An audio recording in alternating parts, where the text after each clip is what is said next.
In our day and age, we isolate ourselves from history. Anything that happened before World War II might as well have never occurred. The problem that naturally comes from this is that the social vocabulary that our civilization has to understand the issues that we're facing now, or will face in the future, is quite limited. For example, we're ruled by a social class, which I have said in previous videos, effectively worships the religion of progress. They hold progress in such esteem, since if you only look at recent historical periods, progress seems obvious. One of the ideas that I've recently come to terms with is that everywhere on this earth has been a video game map where the game has been playing forever. Even in areas that were formed as civilizations relatively recently, like America, where the Europeans only showed up a few hundred years ago, the native tribes have been fighting for millennia beforehand, coloring the hills red in their tribal warfare, which often kills 40% of the male population each generation. Once I learned that the reason birds sing is to announce their presence to mates and to mark their territory against competitors, the world suddenly seemed really different. The thing is that once you get earlier in time than our current modern era, you find vast population collapses are pretty common. Even if you just go back to the 17th century, which isn't that far by historic standards, some historians think the world's population collapsed by 1/3. The known world's population crashed by half in the 14th or 6th centuries. You find that the world's population crashing by 1/3 happens pretty frequently over history, or realistically roughly every 300 years. You can find even more horrible examples from time if you want to scroll through history, like the Native Americans losing 90% of their population to European colonialism, or the genocide of 90% of the native population of Northern Europe during the Aryan conquests 4,000 years ago. I've been wanting to make a video on the history of population collapse for a very long time now. The scary thing now is that there's no way to avoid the coming population crash of the 21st century. In sheer numbers, this population crash will be easily 10 times the size of any of the previous ones in history. The thing is that this sounds impossible and overly dramatic, but the reality is that there's no way this can't happen. Looking at statistics, it is physically impossible that the world's population in 2100 is not at least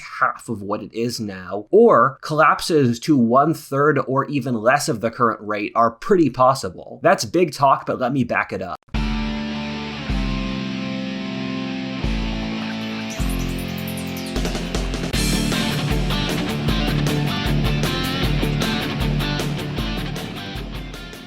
There's a random guy in Denmark who believes that we can save our civilization from destruction by developing an incentive system that encourages structural changes against corruption.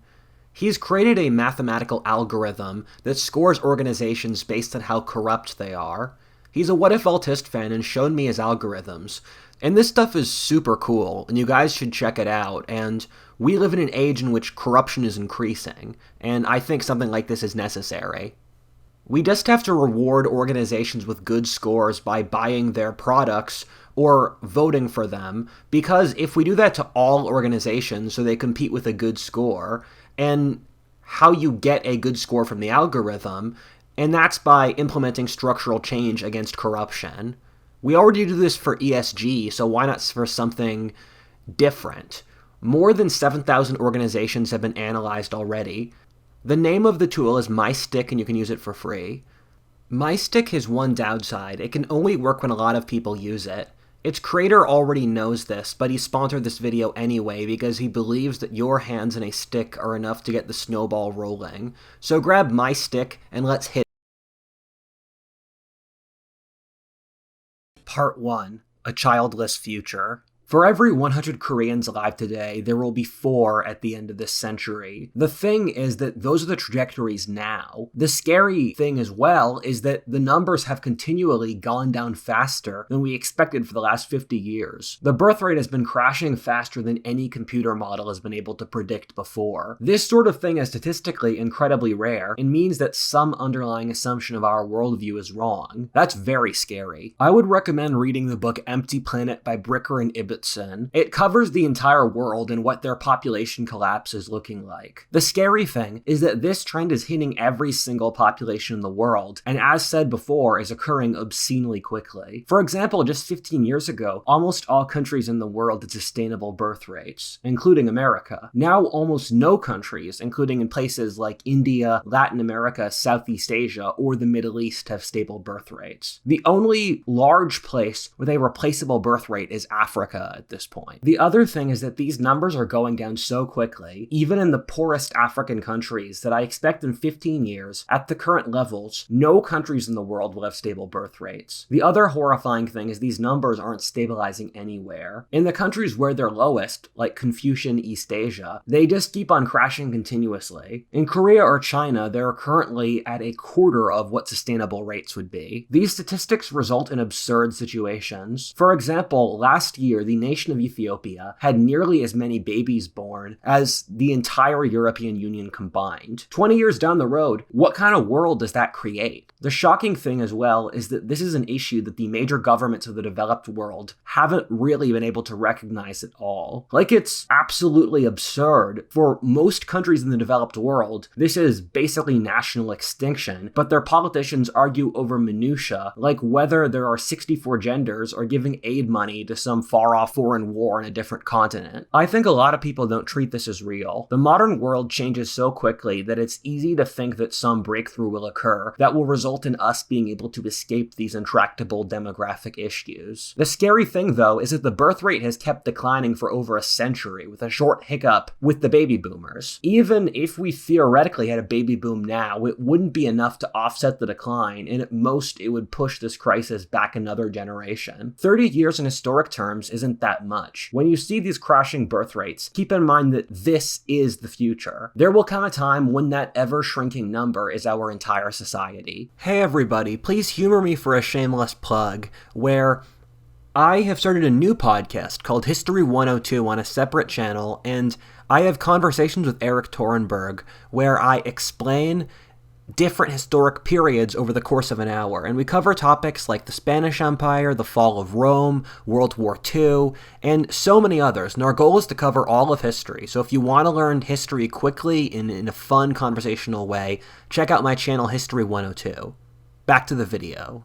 Part 2. Cities versus countryside. Something like this has never happened at this scale before in human history. Although there have been parallels on smaller scales, I've talked about this in many previous videos, and notably the one about decadence. Decadence is a normal historic process that occurs in every major civilization, whether the Greeks, Romans, Indians, Muslims, Chinese, or 18th century Europe. Authors since the Bible or Herodotus have been writing about decadence. It involves the breakdown of shared values, intellectual honesty, ability to fight, unity between the classes, or the society's ability to function on any given level. Decadence is caused by societies becoming so wealthy that people don't need to struggle to improve themselves so the society grows weak. Crashes in birth rates are a universal symptom of decadence. When Will Durant, one of the greatest historians ever, was asked what was the thing that killed the Greeks or Romans, he said it was a collapsing birth rate. Islam 1,000 years ago was a secular, urban, scientific society, and then those people had no kids. The Turkish barbarians and religious fundamentalists succeeded in Islam, and Islam has been incredibly religious for the 1,000 years since as a reaction against this. Emperor Augustus's Rome was panicking as the Roman elite weren't breeding, as the government created policies to encourage the birth rate. In 19th century France, the first people in Europe to secularize, they saw their birth rate crash, which resulted in the British and the Germans outcompeting them over the next century. My researcher a couple years ago did a project in the factors which promulgate in having a stable birth rate. He found that it was predicted by two things. Every society with these two factors will have a stable birth rate, and any society that does not have them won't. If a society is rural and religious, it will have a stable birth rate. If it's secular or urban, it won't. The thing is, every rural society in history is religious and every urban society is secular. So really we're looking at the same factor. A rural society will survive while urban one ones won't. This is a pattern which has followed for all of history. In the ancient or medieval worlds, the cities couldn't reproduce while the countryside did. For example, the cities of Italy in the 1st century BC were majority Middle Eastern ancestry, while the countryside was ethnically Italian. Modern Italians have almost no Middle Eastern ancestry since the cities didn't reproduce. Constantinople, once it became a city-state that lost its hinterland with the Byzantine Empire, really fell apart as a society, since even in the Middle Ages, a city was a demographic sink, which was dependent upon the countryside to reproduce. This also holds for religion. Greco-Roman civilization was one of the most agnostic of the pre-modern world, since its elites were urban. The Middle Ages were a much more complicated society than we give them credit for, and even back then, the cities had a reputation for agnosticism, or not being a good place to raise a family. The British elite stayed religious over the 18th and 19th centuries, while France went agnostic, since the British elite was rural and the French was urban. Once Britain became an urban society in the mid-19th century, it stopped being religious. These trends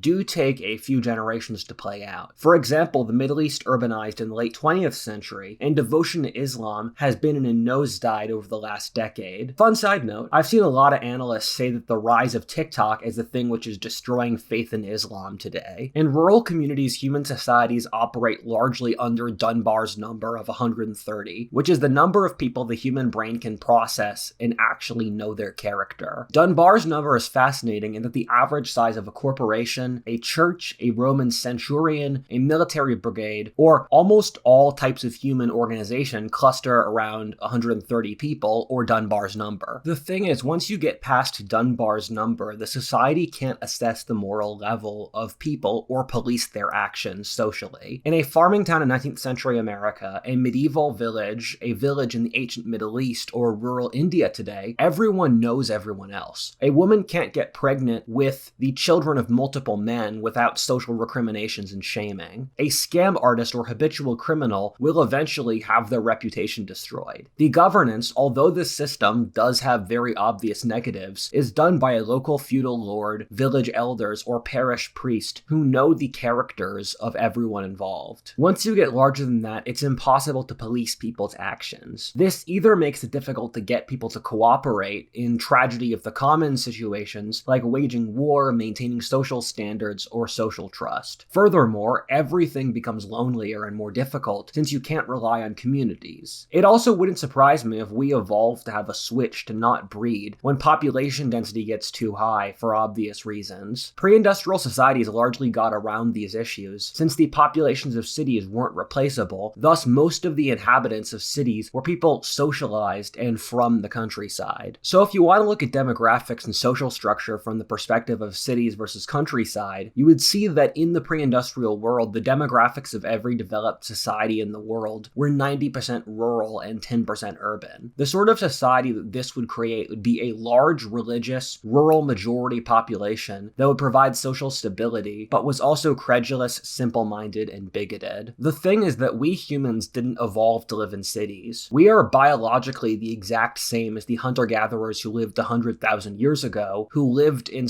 intact, small tribal communities where they would probably never see more than 300 people in their whole lives. Majority urban societies are incredibly recent, with the first ever being Britain in 1850. This is also why social study after social study keeps on finding that the strength of social bonds and community are so important to health and happiness. When humans were evolving, if you weren't part of a good tribe, you'd just die, so our brains exist to prioritize community. Then, over the pre-industrial world, you had the 10% who lived in cities and were generating new ideas. This 10% in certain societies were able to create more agnostic social structures as they had disproportionate power. This would be especially true in societies where the farmers lived inside the town and worked in the fields outside town. That would explain the free thinking of city-state cultures like ancient Greece or the Italian Renaissance, where the farmers were also town dwellers, thus blurring the lines between city and countryside. As well as this, in societies where there was a centralized urban elite, like the European Enlightenment, Sung China, or the Islamic Golden Age, you saw similar results. These would be aberrations against the norm of stable religious conservatism, where the rural 90% would dominate the culture. This 90% would create a general level of social stability so that the periodic rebellions of the urban 10% wouldn't destroy the culture. On the other hand, the demographics demographics of the industrial world are largely 90% urban and 10% rural, or ironically the direct inversion of agrarian pre-industrial demographic norms. What would a society with the opposite social structure look like? Rather than religious conservatism being the norm,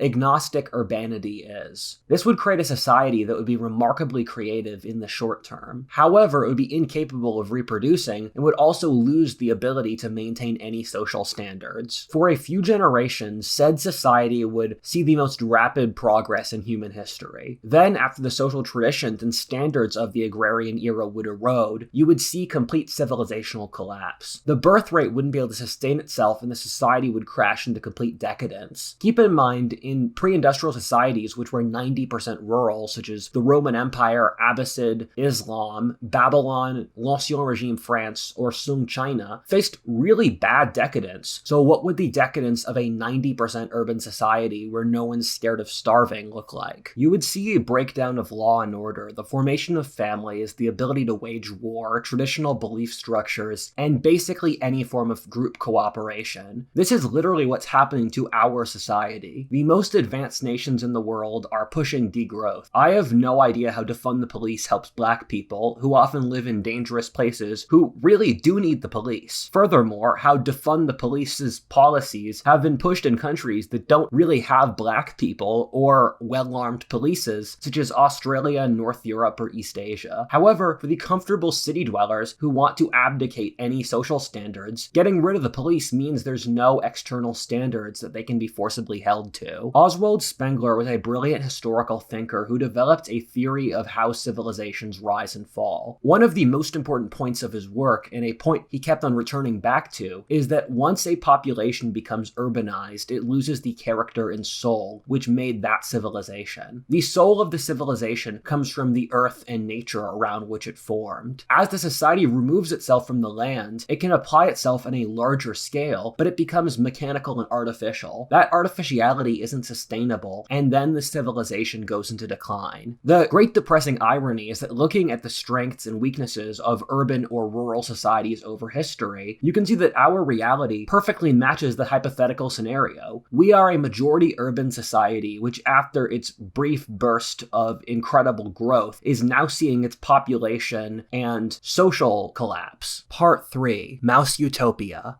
I'm going to keep this section short since I've already made a long video detailing it in much greater depth. Ironically, a very large part of this channel has spent dozens of hours basically detailing different angles of two different crises we are facing as a world or civilization today. The first of which is the political crisis, or why I think America and much of the rest of the world are on the verge of a major war or political collapse. Then there is the demographic collapse, which we will see play out for the rest of this century, which is attached to psychological issues. I've called this the psychological Black Death in previous videos. It's easy to forget that these two independent crises, which I believe would happen without the other, are hitting us at the same time. Mouse Utopia was an experiment in the 60s and 70s where they put 9 mice into a cage that could hold 6,000 mice. They gave them perfect conditions for population growth. There was infinite food, a lot of space, no disease, and a good climate. They ran this experiment 30 times and got the same results for each time. The population skyrocketed to 2,000, which is again 1/3 of the carrying capacity, and then the mouse social structure broke down. The male mice became effeminate while the female mice became masculine. The mice stopped interacting socially, with a lot becoming autistic. The mouse social system totally broke down, as there were gangs of violent mice who would kill those who continued to breed. The mouse birth rate crashed precipitously, as each time the mouse colony completely died out. Doesn't this sound eerily similar to what's going on in our world? The Mouse Utopia experiment has haunted me ever since I read it. I know it's possible to discount an experiment run by some guy in the 60s, but the thing is that this is the only paradigm that explains a lot of the weirdness of our society. We are the first era in history which wants to commit civilizational suicide. The first era where the birth rate has crashed to the degree it has. A large part of the West is literally pushing pushing degrowth and mass immigration for the literal purpose of replacing the current population. We are the society which has the strongest feminism and most effeminate men ever. Nothing like it has been seen before in history, but it can all be explained by Mouse Utopia. I was watching my friend Homath's YouTube channel, and he showed a video of how in Korea they have something called the 4B movement. What that effectively means is that Korean women will stop having children, any kind of relationships, speaking with, or sex with men. This is terrifying because it just proves the Mouse Utopia paradigm. Only through Mouse Utopia can you explain a population which has lost any desire to reproduce, or who view reproduction as disgusting. Another scary thing is that the American girl who made a TikTok explaining this approved of the 4Bs and was cheering on Korean women for ending their entire nation. I assess the accuracy of my predictions every few years to compare what I thought would happen to reality. I find I had a bias against nihilism, and that I did not predict accurately how suicidally nihilistic our society or the lefts would get. The 4Bs was something once I knew about the Mouse Utopia experiment that I knew in the back of my mind I would start seeing. It's shocking to actually get there though. I put it in the same mental bracket as the hikikomori, or the Japanese shut-ins who refuse to work, socialize, or be members of society. I predicted there would be a Western version, and now we have the NEETs, which stands for not in employment, training, or education. The thing that scares me about Mouse Utopia is that it's the perfect logical endpoint of the chain of argument I went through before, of what a majority urban population would end up like. The guy who ran the Mouse Utopia experiment, after running various versions of it 30 times, came to the conclusion that the driving variable for Mouse Utopia was the crowding and thus lack of agency which came from overpopulation. A very similar conclusion to the Unabomber, who said that the great flaw of the Industrial Revolution was that it removed agency so much from the average person that society lost any will to keep going. That the human spirit couldn't take being turned into a cog or a ant in a giant depersonalized hill. The Unabomber also said that without intervention from genetic engineering, that industrial civilization would break down. He said that collapsing birth rates, ennui, soullessness, and other things would mean that the industrialized world would self-destruct over the course of the 21st century. This fits with the rural thesis in that in a rural society where you know everyone, you can feel agency over your life since you are capable of seeing how you as an individual have improved your community over the course of your life. That's much more difficult in a giant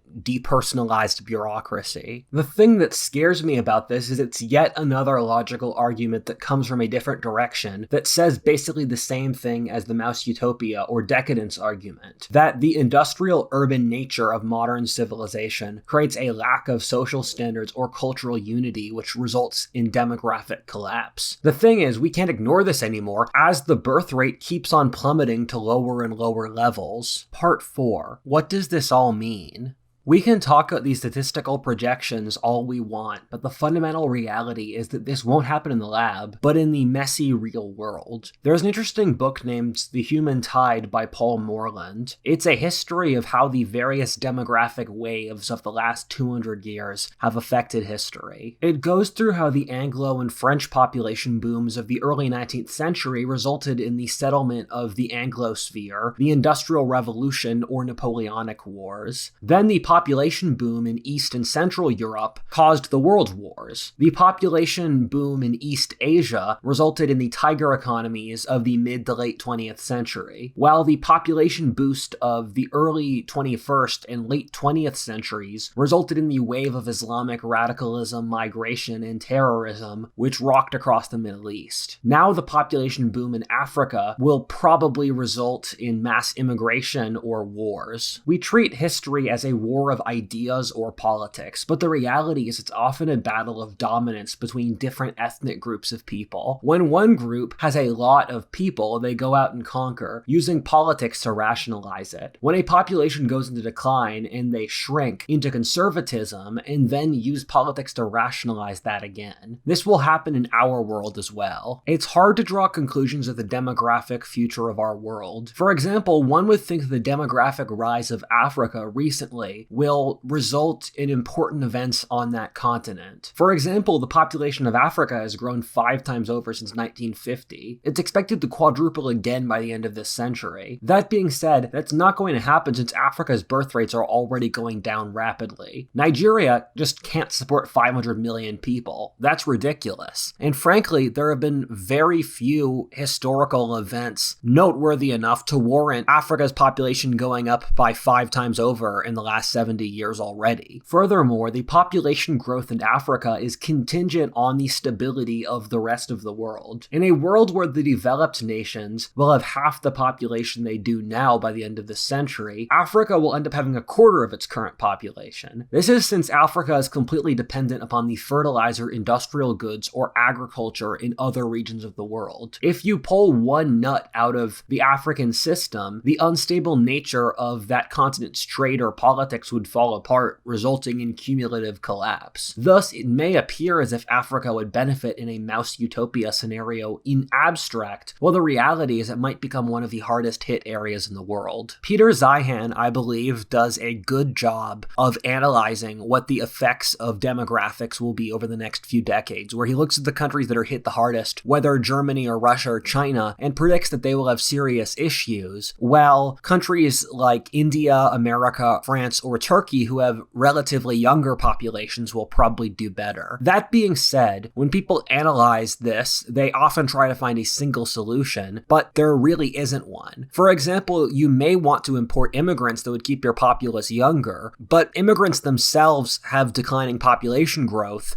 and importing a completely different society into your culture brings its own series of very serious social issues. Meanwhile, for countries that want to maintain their demographic homogeneity, like Japan or South Korea or Bulgaria in Eastern Europe, they're the ones who are getting hit the hardest by aging. Likewise, people might say that white people will go extinct due to population collapse. However, interestingly, white Anglo-Americans stabilize at one of the highest birth rates of anyone in the world. This is due to half of America's population being suburban and a quarter being rural, which is higher than almost any rate in the developed world, which means it stabilizes at higher birth rates. In the next few years, white Americans will start having higher birth rates than Hispanic Americans. Minority populations in the West are urban concentrated, and after a generation, these immigrant populations collapse down to local birth rates. I also think it's likely Western populations will evict recent immigrants. Remember how urban immigrants who made up the majority of the urban population in Rome didn't turn out to be demographically important. Alternately, how people were scared for the waves of immigration around 1900 in America, where people were worried would replace the local Anglo-Saxon population, but that didn't even remotely happen. There's a solid chance that this is cope on my end, but the idea of the end of white majority populations in the West isn't assured in any way. Furthermore, we're seeing birth rate collapses in the populations which supply the immigrants to the Western world, whether Islam or Latin America, both of which either have negative birth rates or will very soon. These countries will run out of people in a few decades as well. This is a crisis which is affecting the whole planet, a crisis which will last a century at least, with large demographic effects, so the end result is in no way assured. If you want to compare it to a previous era of demographic turnover, that being around the era of the fall of Rome, it would be impossible to predict which ethnic groups would end up predominating in certain areas, especially if you want to look at the dark horse victory of the Slavs, who were an unimportant ethnic group for most of the time, or the Arabs' eruption across most of the known world, neither of which would be predictable, and there are loads of events between the fall of Rome and the start of the Middle Ages that would have been impossible to know as that time period started. If the Korean numbers turn out to be true, where there will be 4 people out of the current 100 who make it to the end of this century, then relatively small groups of people alive today will populate the new world that comes out of this. In general, I think those who want to do so will be the ones who inherit the earth, likely the rural and religious. This is almost a white pill that if you decide you want your descendants to make it, they probably will. One of my friends jokes that it's impossible to get an urban atheist to have grandkids. Our enemies are purposely pulling themselves out of the gene pool. The scary thing is that it appears as if the nihilists are the ones who are willing to organize, especially through the government. That's at least what happened in Mouse Utopia. I hope that they don't kill those who try to continue to breed. In my opinion, historians have a nasty habit of picking some incredibly complicated historic event and then saying whatever the result that came out of that is assured and was destined to happen. I think in retrospect, whoever emerges out of this crisis victorious will be obvious, but it is in no way so now. To look at the Black Death as an example, it hit the Berbers, Byzantine Empire, and Central Asia harder than other areas. I still have no idea why that's the case. This then created political disturbances in which the Russians were able to colonize a depopulated Central Asia, the collapse of the Mongol Empire, the Maghreb turning Arabic, or the Turkish conquest of Byzantium. You do see demographic crises like this over history which change politics. For example, there was a version of the Black Death in the 6th century AD, which killed half the population of the civilized empires like the Byzantines or Persians. This then gave the Arabs and Germanic barbarians an advantage, which thus resulted in their greater predominance at the expense of those two previous empires. The thing is that this kind of stuff is very difficult to predict. As a general rule, though, the more religious or rural a population is, the better off it'll be. On top of this, what we would see is that in the short term, third world populations would have an advantage over first world populations, but later on, as the world gets more chaotic, the better organized first world populations might regain that advantage over the third worlders. Also, the more geographically spread out a population is, the better off it is. The death of Anglo-Americans in society is harder to imagine than the Danes or the Dutch. The Chinese are really harder to kill as a civilization than the Koreans or the Malays. Another variable here is that the areas getting hit the hardest by these demographic collapses are East Asia, but these are ethnically homogenous societies with no one that could replace them. They have no neighbors with stable birth rates either. Something that I'm going to throw out as well is that there are eras of increasing and decreasing complexity over history. India, as an example, is a place which has had very few of that, and so Indian society is ridiculously complex on a religious, political, ethnic, whatever basis. Or the Roman Empire is a great example where the complex tribal and religious organizations were replaced by Latin Christians in Western Europe.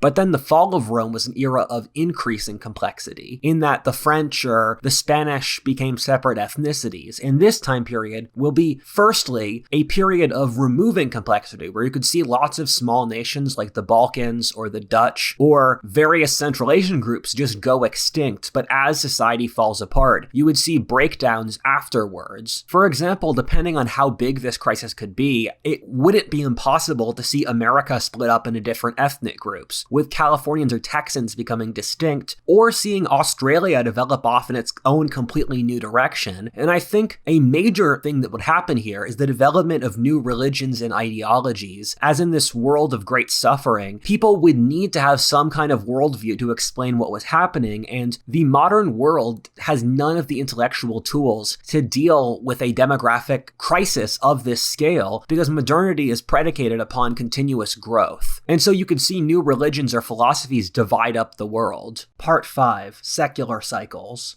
Something I've spoken about in many previous videos about how historically every 250 years, the world goes through a major global crisis which breaks the previous social structure. The latest version of this was what we call the era of revolutions, which is the Taiping Rebellion, French Revolution, 1848, and others. Before that was the Wars of Religion in the 1600s, the Black Death, and you can trace it back thousands of years as far as we have records, with a global crisis every 250 years, happening like clockwork. I won't cover this theory in as much detail here as I have in other videos, since I've already explained large parts of it. Basically, once inequality gets high enough and normal wages get low enough, you've removed any incentive for social cooperation. What eras of peace and stability result in, naturally, is growing population inequality, which, through its own strengths, results in the collapse of its system. This then results in society spiraling into civil war, external wars, plague, famine, inflation, and other nasty things. All the variables we use to predict these crises have been blaring off right now. We have computer models which predict these kinds of crises dozens of times to the exact years they took place in, based off the various variables I mentioned before, such as average wages, income inequality, and competition for good jobs. And these computer models have been saying for 15 years that the 2020s will have a crisis like this. The thing is that for a lot of these crises, it's normal for the population to crash. For example, in the crisis of the 17th century, the world's population crashed by a quarter, and crashed by half in the 14th century. This is since these crises result in the population growing so high that wages go into decline and there isn't enough to go around for everyone. Thus, you see wars, plagues, and famine lower the population until it reaches a stable level so that you can have another period of growth. I've spoken about this in numerous previous videos, notably this one, about how I believe this is the story of our era. The question I ask in addition to this is, with industrialization and mouse utopia, will the stabilization be worse this time? In physics, for every reaction, there is an equal counter-reaction. Thus, it's feasible to see that we could have a much worse stabilization since the world's population has gone up 10 times over the last 200 years. If our rise was this rapid, could our crash be much greater as well? Something that happened with the invention of agriculture that we found from archaeological records is populations would rapidly skyrocket and then crash and then skyrocket again because the world was still evolving to the agricultural revolution. Whether or not this will happen to us, I really don't know. Who knows what this new world might be like socially or politically? I mean, that's a big purpose of this channel, to tease out potential directions it might take. Just one example is it's hard to imagine democracy surviving an aging population. This is since a small population of young people will have the military force and produce everything. The majority elderly population will vote to take their stuff, which would result in young people mutinying, maybe making a military dictatorship to maintain the dominance of force. Another trend I see happening is decline in technological progress. It's impossible for a population in decline to continue to have technological progress. And the easiest example of this is Europe,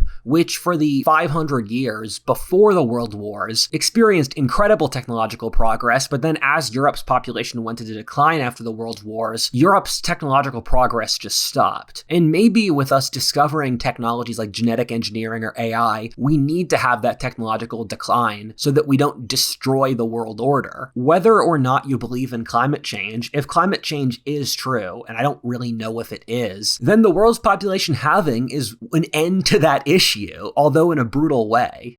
The great lesson of the 20th century was that the West had spent centuries trying to make itself more civilized and humane, but then it descended into complete barbarity, committing horrifying atrocities. And our society puts up this front of being very caring and humane, but there's really nothing backing it up. There's no religion, there's no deep moralization occurring in the society, which means that once things get bad and people get desensitized by population collapse, I think there will be horrible atrocities. I was thinking about what kind of ideology you would use to rationalize mouse utopia, and wokeness is a great example, where it supports the destruction of the society in support of free riding, because it's pushed by people who don't have children, so they don't have an incentive to push the culture onwards. However, as the birth rate crashes and we have to rebuild the world and the populations, I think that we will see the development of new ideologies and religions to explain what's going on and push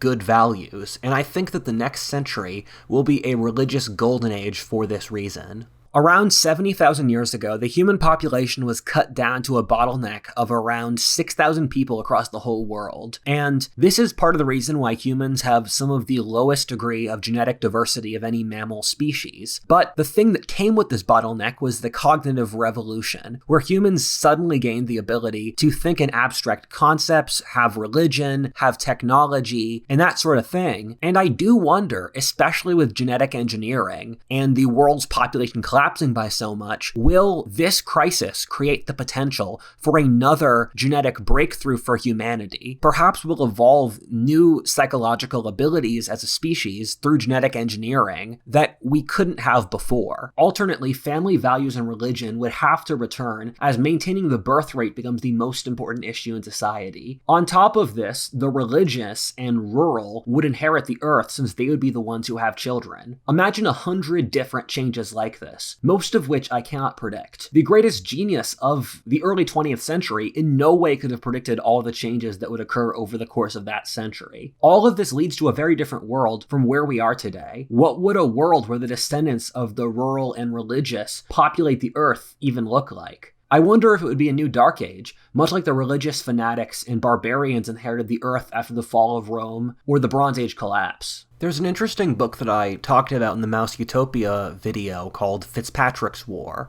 Fitzpatrick's War itself is a science fiction novel set in the 25th century about the rise of an American Alexander the Great. However, it has a fascinating backstory, which is that over the course of the 21st century, and this book was written around 1990, the world's population goes up to 11 billion and then crashes down to 1 billion by the end of the 21st century. And this occurs due to population collapse, due to major diseases, breakdowns in supply chain, and what occurs is that religious fundamentalist rednecks fight a civil war in America against inner-city gangs and then burn the cities down, while the Muslims colonize Europe and the Chinese colonize East Asia.